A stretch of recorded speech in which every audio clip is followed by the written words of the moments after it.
हमारी APAC Challengers first stage की journey शायद खत्म हो गई। आप लोग डिसअपॉइंटेड हो, आई नो, लेकिन प्लेयर्स का सोचो यार, उन पे क्या बीत रही होगी। गेम खत्म होने के बाद हमने डिसाइड किया कि उनको डिनर पे कहीं ले जाएं, लेकिन ये सुन के उनका पहला रिस्पॉन्स पता है क्या था?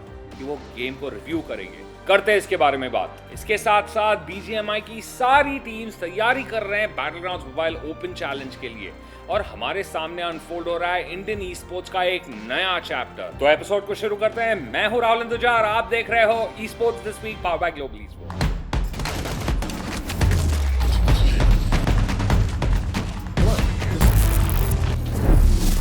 यार, आज के हैवी टॉपिक्स पे बात करने से पहले बात करते हैं कुछ बड़े चेंजेस के बारे में। लग रहा है अन्ना ने नए फाइनेंशियल ईयर शुरू होने से पहले वीएलटी के लिए कुछ बड़े प्लान्स किए, चाहे वो एथलीट्स हो, सपोर्ट स्टाफ हो, क्रिएटर्स हो। रागाजोन गेमिंग ने ज्वाइन किया वेलोसिटी गेमिंग को एज अ कंटेंट क्रिएटर, और साइन होते ही चेन्नई गए वीएलटी के दूसरे कंटेंट क्रिएटर्स फाटू और टी-बोन के साथ उनकी वीएलटी टीम को सपोर्ट करने। इसके अलावा वीएलटी ने सीए को एज एन एनालिस्ट साइन किया एपैक चैलेंजर्स स्टेज के लिए। ये एक बड़ा बूस्ट है उनके वैलोरेंट लाइनअप के लिए, जो अपनी जर्नी ग्रुप स्टेज में स्टार्ट कर चुकी है। फीमेल वैलोरेंट रोस्टर यानी कि एस्टीरिया, उन्होंने ऑग छोड़ दी, लेकिन एस्टीरिया की लाइनअप ने डिसाइड किया कि वो लोग एक दूसरे के साथ स्टिक करेंगे। रिसेंटली वो खेलते हुए दिखे आसूस आरओजी शोडाउन में, जहां उन्होंने रनर्स अप का खिताब लिया। ये टीम फिलहाल अपना नया घर ढूंढ रही है, तो अगर कोई ऑर्गेनाइजेशन है जो इन प्लेयर्स को सपोर्ट करना चाहती है, definitely reach out, that definitely worth it. और रैंगिटैंग गेमिंग ने भी वैलोरेंट में अपना पहला वेंचर कर लिया। वुमेन्स डे के दिन अनाउंस किया स्वे को as the newest edition. Rumours ये भी फैल रहे हैं कि Orangutan are planning on picking up a fully fledged South Asia region mixed roster. Wow, अभी तक इस पे कोई ऑफिशियल कॉन्फर्मेशन तो नहीं आया। अगर इसके बारे में कोई भी जानकारी है तो यार बताओ हमें कमेंट्स में। आने वाले ई स्पोर्ट्स दिस वीक के एपिसोड में आपको जरूर दिख जाएगा। Sky sports grand slam phase 1 में से एनिग्मा गेमिंग और पाकिस्तानी टीम स्नेक्स ने अपनी जगह बनाई फेज 2 में, और अब ये दोनों टीम्स बैटल आउट करेंगी VCT India representatives, global e sports और वेलोसिटी गेमिंग के अगेंस्ट एक मैसिव $15,000 के प्राइस पूल के लिए। एचएसबी और बाकी प्लेयर्स ने ट्विटर पे ये बताया कि टीम स्नेक्स डिसबैंड हो चुकी है, और रूमर ये है कि इस टीम में से एक प्लेयर ओरंगुटैन गेमिंग के नए लाइनअप के लिए कंसिडर किया जा रहा है। देखते हैं क्या होने वाला है इससे रिलेटेड। रिसेंटली राइट ने इंट्रोड्यूस किया एक नया voice chat toxicity detection feature. Last year उन्होंने अनाउंस किया था कि वो लोग रिकॉर्ड और इवैल्यूएट करेंगे गेम की वॉइस कॉम्स को जब भी कोई रिपोर्ट सबमिट होगी। ये फीचर पब्लिक टेस्ट सर्वर पर लॉन्च हो चुका है। ये एक स्टेप है in the right direction. We have a long way to go, but hopefully Riot takes more steps like this. अब बात कर लेते हैं हमारी वीसीटी एपैक स्टेज 1 जर्नी के बारे में। मुझे पता है आप लोग बहुत डिसअपॉइंटेड हो हमारी परफॉर्मेंस की वजह से, लेकिन मैं आप सबको एक चीज याद दिलाना चाहूंगा। वीसीटी एपैक में सारी ही टीम्स अपने रीजन के बेस्ट टीम्स हैं, और हर टीम प्रैक्टिस कर रहा है इस इवेंट में जीतने के लिए। देखो, किसी भी स्पोर्ट की तरह ई स्पोर्ट्स भी बहुत अनप्रेडिक्टेबल है। हार जीत तो होते रहता है, गेम का हिस्सा है यार। टूर्नामेंट खत्म होने के बाद इन प्लेयर्स ने अपनी ग्राइंड फिर से शुरू कर ली है स्टेज 2 के लिए। यार देखो, मैं तो बस इतना ही कहना चाहूंगा कि गिरने में कोई शर्म नहीं आनी चाहिए। शर्म आनी चाहिए तो सिर्फ एक ही चीज पे, अगर दोबारा उठे नहीं, उठने से इनकार किए, तो उसमें शर्म आनी चाहिए। उन लोग के लिए जो ये कह रहे हैं कि भाई सिंगापुर की जर्नी वेस्ट हो गई, ये तो बिल्कुल सच नहीं है, क्योंकि ग्लोबल ई स्पोर्ट्स ये बिलीव करता है कि हमें अपने प्लेयर्स को बेस्ट से बेस्ट एनवायरनमेंट प्रोवाइड करना है। रिजल्ट्स यार आते रहेंगे, जीतेंगे कभी, हारेंगे कभी, दैट्स सेकेंडरी। क्रिकेट में जब सचिन आउट होता है तो बहुत लोग बोलते हैं ये शॉट नहीं खेलना चाहिए था, ऐसे खेलना चाहिए था। क्या यार, तुम लोग ही आके खेल लो फिर। ई स्पोर्ट्स में भी ऐसा ही है। हेट और क्रिटिसाइज करने से पहले थोड़ा तो सोचो यार। ये प्लेयर्स पूरा दिन ट्रेनिंग करते हैं अपने गोल्स को अचीव करने के लिए।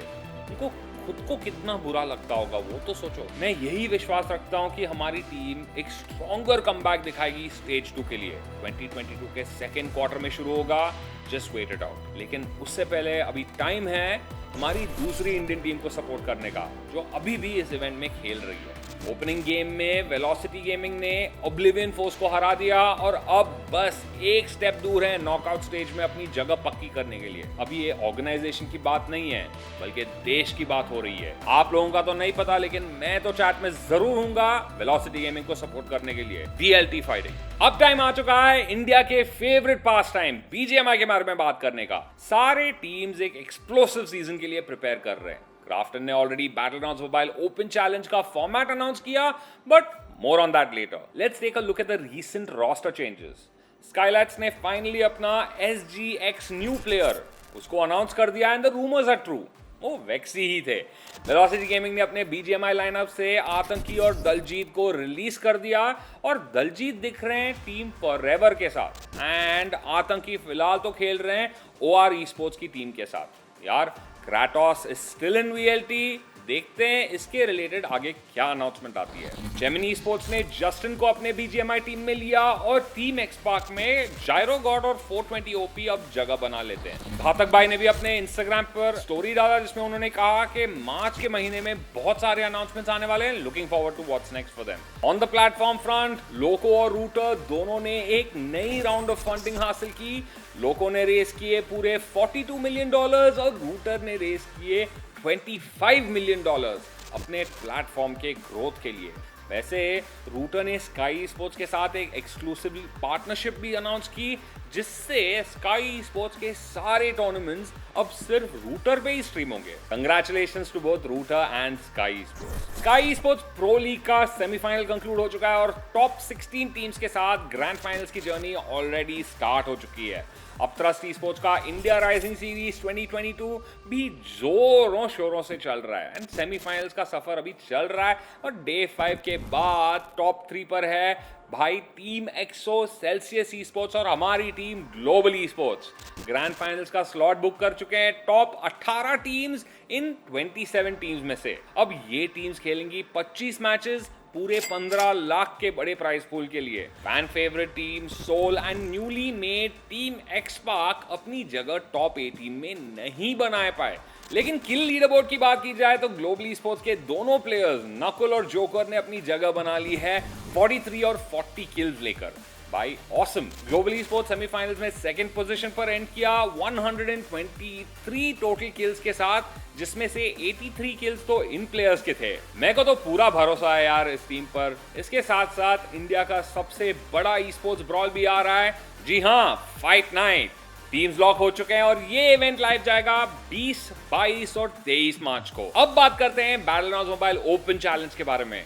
हम सबको पता है कि BGIS भाई बहुत ही सक्सेसफुल इवेंट था और उसी के चलते क्राफ्टन ने 2022 के सीजन के लिए अपना रोड मैप भी अनाउंस किया featuring a price pool of 6 crore rupees.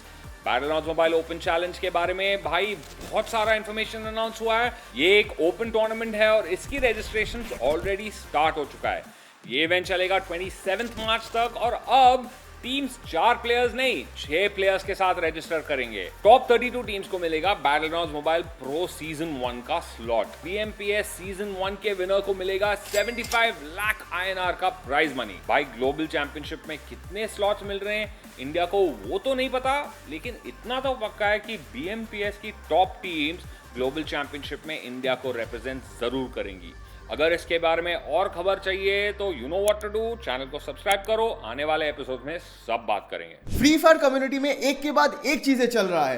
कल फ्री फायर के इन गेम न्यूज सेक्शन में नेपाल प्लेयर्स के लिए एक अपडेट आया जहां पे गरीना ने मेंशन किया कि नेपाल के प्लेयर्स को अब बांग्लादेश के सर्वर में ट्रांसफर किया जा रहा है। अब इसके पीछे का रीजन दिया गया गरीना की तरफ से कि गेमिंग एक्सपीरियंस को ऑप्टिमाइज किया जा रहा है। अब 2 घंटे बाद वो न्यूज अचानक से गायब हो गया। मतलब कम्युनिटी में इतना कंफ्यूजन छा गया उसके बाद, क्योंकि गरीना की तरफ से कोई स्टेबिलिटी नहीं शोकेस किया गया है। देखिए मेरा मानना है कि जब तक गरीना इसके रिगार्डिंग कोई कंफर्मेशन न्यूज स्टेबिलिटी के साथ देता है तब तक प्लेयर शायद ट्रांसफर नहीं होंगे, बट अगर हुआ तो फिर सारे के सारे ऑर्गेनाइजेशन जो इंडिया में रन हो रही हैं, जहां पे नेपाल के प्लेयर्स खेल रहे हैं, उनके लिए दिक्कत हो सकती है, जहां पे वाइटैलिटी इंडिया आ जाएगा, ओरंगुटान आ जाएंगे एंड इवन टीम माफियाज जो एक्स टोटल गेमिंग के मेंबर्स हैं। अब देखिए कम्युनिटी में टूर्नामेंट्स और इवेंट्स ना रैपिड पेस से जारी है, जिस चक्कर में हमारे टीमों को ना काफी बार ऐसा टाइम आता है जहां पे ना चूज करना पड़ता है कि हम टूर्नामेंट ए खेले या टूर्नामेंट बी खेले। अब ऐसे सिचुएशनों में प्लेयर्स के लिए ना बहुत ज्यादा ओवर स्ट्रेचिंग हो जाता है,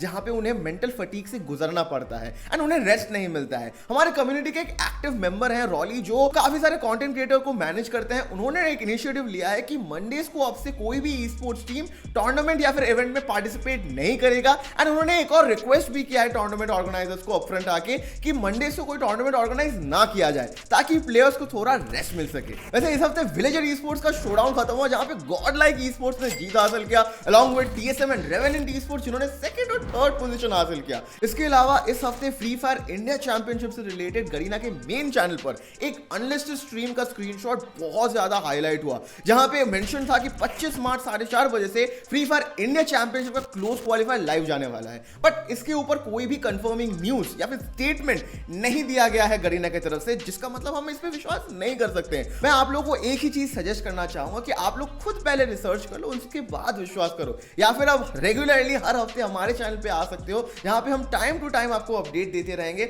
उसके लिए आपको बस सब्सक्राइब कर लेना पड़ेगा। 2 बिलियन की पॉपुलेशन वाले इस देश में गिन चुन के 1000 प्रोफेशनल प्लेयर्स होंगे यार। मैं तो बस यही उम्मीद करता हूं कि ऑडियंस को भी थोड़ा समझ लेना चाहिए कि भाई esports is no different than any other sport. किसी भी स्पोर्ट की तरह ई स्पोर्ट्स में भी प्लेयर्स डील करते हैं यार इमेंस प्रेशर के साथ, उन्हें सपोर्ट करो। नहीं कर सकते हो तो चलेगा, लेकिन हेट तो मत दो। आज के एपिसोड के लिए सिर्फ इतना ही। मिलता हूं आप सबसे अगले एपिसोड में। चलो बाय।